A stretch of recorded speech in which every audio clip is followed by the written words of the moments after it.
Nathan Reed, executive chef for Hilton's of Branson. What do we got?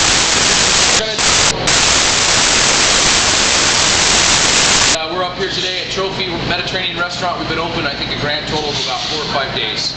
The first dish we're going to do is Mediterranean sea bass. We've got some beautiful sea bass right here. Nice 8-ounce fillet of sea bass. Here's the components of the dish. I've got some raw garlic. I've got some shallots. I've got grilled artichokes from Italy. I've got some roasted tomatoes. I've got some red peppers, or red potatoes, excuse me, and I've got some asparagus. Okay? We're going to start that one off first. We're going to go right over here. We've got our hot pan. Whenever you're doing saute, you want to make sure your pan is hot. We've got our oil. I use a blend of extra virgin olive oil and canola oil to cook with. And you can actually tell it's hot because you can see it kind of ribboning in the pan there. The next thing that we're going to do, we've got our fish right here. You've got your sea bass. So first thing you do is dredge it in a little bit of flour, okay? Now you're going to lay it down. When you lay it down, you want to lay it down away from yourself so you don't splash yourself. Then you're going to clean your hand off just like that. We're going to hit it with a little salt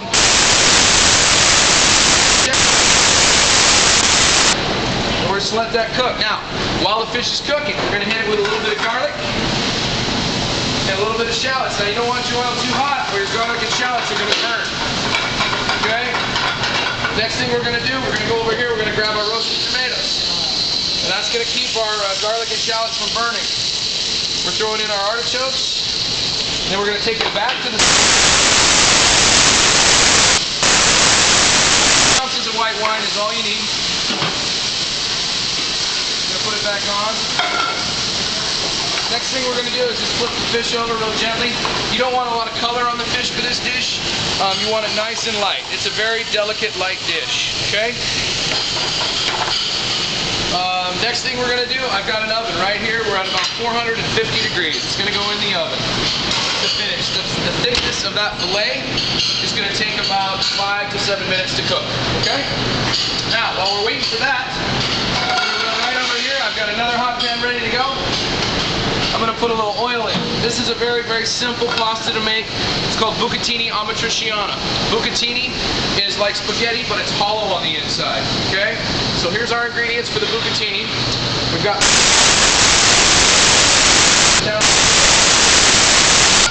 bucatini amatriciana is a Roman dish. Comes from the town of Rome. Beautiful city, the eternal city. So the first thing that's going to go in is a little pancetta. Now pancetta is Italian bacon basically, where you take your pork bellies and you cure it, and then you wrap it up. It takes about 2 weeks to make pancetta if you flip it every day. Alright? So my pan's nice and hot. Next thing we're going to do here, we're going to go in with our garlic. Now the pan's hot, so I want to be close to my tomato sauce, which is going to go in. And I've got my tomato sauce right here. So first the garlic goes in. We're just going to work that around a little bit. You want to cook your garlic until you can start to smell it. You can see it start to change color there a little bit. Right about there, we're going to throw our sauce in because it's going to continue to cook a little bit more. Nice ladle of my pizza sauce. And the tomatoes that I use for the sauce are San Marzano tomatoes. It's from southern Italy. It's a specific region of Italy. Very nice acid on those tomatoes. They make a great pizza sauce or a great tomato sauce for cooking with. Next thing that's going in is just some grape tomatoes. Pear tomatoes. We've got red and yellow pear tomatoes.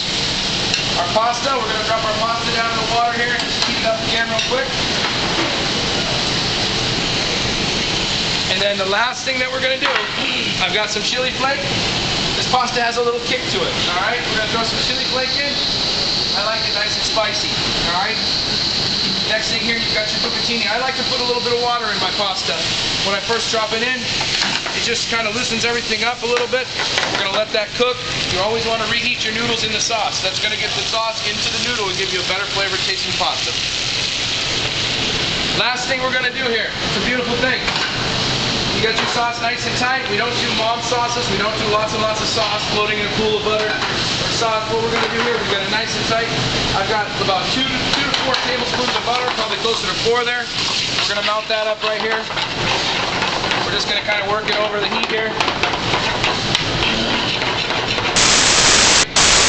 Some nice crispy. Again, back of dish, great bottle of wine, some nice crispy bread. And again, I'm going to bring this back up.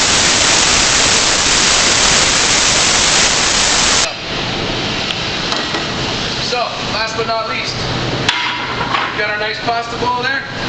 We're letting our pasta cook a little bit. Reduce it down. We got lots of sauce, not too much though. You gotta have a little bit to dip your bread in. We're gonna clean up the rail here. We always clean it while we cook. Last thing you're gonna do here is you're gonna taste. You're always gonna taste your food. Make sure that it tastes good. It needs a little bit of salt. And it needs a little bit of pepper, believe it or not. We're gonna throw that around. This is a great summertime dish. Like I said before, great with red wine. Little nice crispy baguette to dip it in. Just a very nice, simple, easy. Anybody can make this at home. You don't have to be a chef to do this. We're going to pile our pasta up here. Just going to finish off with a little sauce there. Next thing we're going to do, the last thing we're going to do here, is I've got some pecorino romano cheese. Pecorino romano cheese is sheep's milk cheese from Italy. It's nice and salty. It's a little bit like Parmesan, but not as nutty. And we're just going to shave that right on the top. Gives some nice flavor, gives a nice presentation. It's a beautiful thing. Okay? So there it is. This is bucatini amatriciana with bucatini, pancetta, yellow and red pear tomatoes, tomato sauce, chili flake butter, and a little bit of pecorino romano cheese. Alright, now let's go back to our sea bass. For our sea bass, we've got our beautiful plate right here. We're going to put this on a nice big plate. Now over here, my assistant here, young Mr. Newbie, has grilled off some asparagus for me. I took the asparagus and I peeled it. It gives a nice presentation. We're going to lay the asparagus down here. And I just kind of make it look like a hand. Okay? I put the asparagus in a little oil with some garlic and salt, pepper, and some fresh herbs. Okay? That's going to be the base of our plate. Now we're going to go back to our oven here. And if you can see, we've got our sea bass. The sauce is cooked down a little bit here. We've got some nice color on the tomatoes and the artichokes. The sea bass is looking beautiful. It's not overcooked, but it's not raw yet still. We're going to take it back to the heat. I'm going to add just a little more vino. Kind of get everything, all those nice flavors that have cooked in the oven, we're going to get those up off the bottom of the pan. And the last thing that I'm going to do here, I've got some fresh herbs. I've got some parsley. My mix has 7 herbs in it: parsley, chives, thyme, oregano, sage, and a little bit of rosemary. We've got some extra virgin olive oil here. This is olive oil from Spain. This is the oil we use on our tables. Really, really nice. See a nice shine there that we've got going on. Looks beautiful.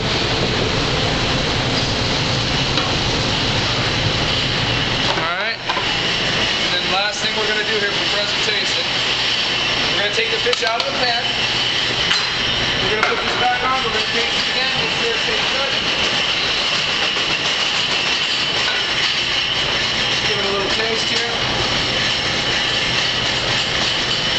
Beautiful. Nice and light. This is a great summertime dish.